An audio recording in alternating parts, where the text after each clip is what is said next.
Yeah.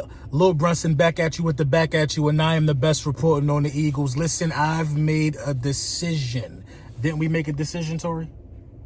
We've made a decision. A decision has been made. After further review, I just feel like that it is imperative that the Philadelphia Eagles have to go with wide receiver in this upcoming draft. You got to go with wide receiver. I'll tell you why. I've been thinking about, just everything that Carson Wentz did, the remarkable stats that Carson Wentz put up. Let's just go over it. Carson Wentz. We know about this one. It's one of my favorites. The first quarterback in NFL history to throw for 4,000 passing yards without having a 500-yard receiving receiver at his disposal. We all know about Carson Wentz. You know what I'm saying? Carson Wentz is that dude. Carson Wentz led the NFC East last year in comeback drives. Game-winning drives with 4. I think number 3. Who was number 3? Who was number 3, Tori? Who was number 2? Number 2 was Daniel Jones, a rookie. Number 3 was Dwayne Haskins, a rookie. You're number 3. Yes, you're 3 years old. And last but not least was Dak Prescott with 0.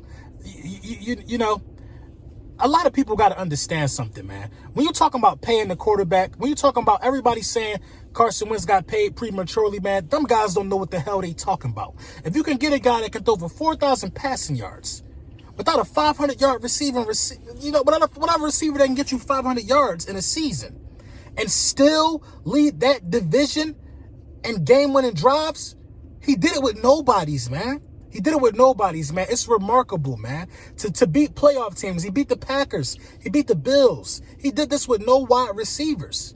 So imagine what can happen if he gets wide receivers. Ain't that right, Tori? Imagine what can happen if he gets wide receivers. That's what I'm saying. You got guys in the division. This ain't no shot. This is just the facts. A lot of people like to say, we taking shots at Dak, or I'm taking shots at Dak. I'm not taking shots at Dak Prescott. These are the facts. You had 2,000-yard receivers. Gallup and Amari Cooper. You had a 1,000-yard running back. You had 0 game-winning drives. I'm tired of all the blame being put on Jason Garrett. This is how I'm starting to look at this. If Dak Prescott would have had 1 game-winning drive, the Dallas Cowboys would have won the NFC East last year. They finished 8-8. If they get to 9-7, they win the East. All he needed was 1 game-winning drive. What's wrong? Give me roll your window down. You about to get out any minute. All he needed was 1 game-winning drive, and things would have took a turn for the worse for us. But he couldn't get that done. Now there's reports coming out, So I kind of know. I kind of know where everybody is when it comes to drafting personnel in the NFC East for this upcoming draft, except for the Dallas Cowboys and the Philadelphia Eagles. I don't know what Howie's thinking, and you never know what the Dallas Cowboys are thinking. I keep a close eye on the division. I really do. Now you know that Chase is going to go to the Redskins most likely. The New York Giants are looking at getting that linebacker. They're looking at getting a linebacker, but it wouldn't surprise me if they want wide receiver to pair somebody with Daniel Jones. But this draft is so deep, you could do that in the later rounds. The Dallas Cowboys, in my opinion, have a multitude of needs. They need a cornerback. They need a center now. They've been wanting a safety for a long time. You never know what's going to happen. And the Philadelphia Eagles, I've made my decision. I'll say it again. I really feel like these guys have to pick a wide receiver because Carson Wentz showed you what he can do without one. Now let's let him show the world what he can do with one. The guy's elite. He's elite in the red zone. He's elite all over the field. Now, it's a couple things I got coming up for the channel. I will be live streaming the draft. Me and Philly 500 will get together sometime this week. I got a laptop. I'm getting my setup together now. We're going to talk about, our draft board and stuff like that. It's about to get crazy. After this draft, just expect the YouTube content creators to just go hard, because that's what we do. Shout out to Bad Dog. Shout out to the Cowboys content creators, Pulled Pork and them. Shout out to everybody that do their thing and keep their team, thoroughly involved during this COVID-19 situation. But the season is far from over. It's just the beginning at this point, man. And you got to get Carson Wentz some weapons, because he's able to give you lemon creme brulee without it. Now give him something and watch what the chef cook up. Respect is given. Respect is given to those who earn it.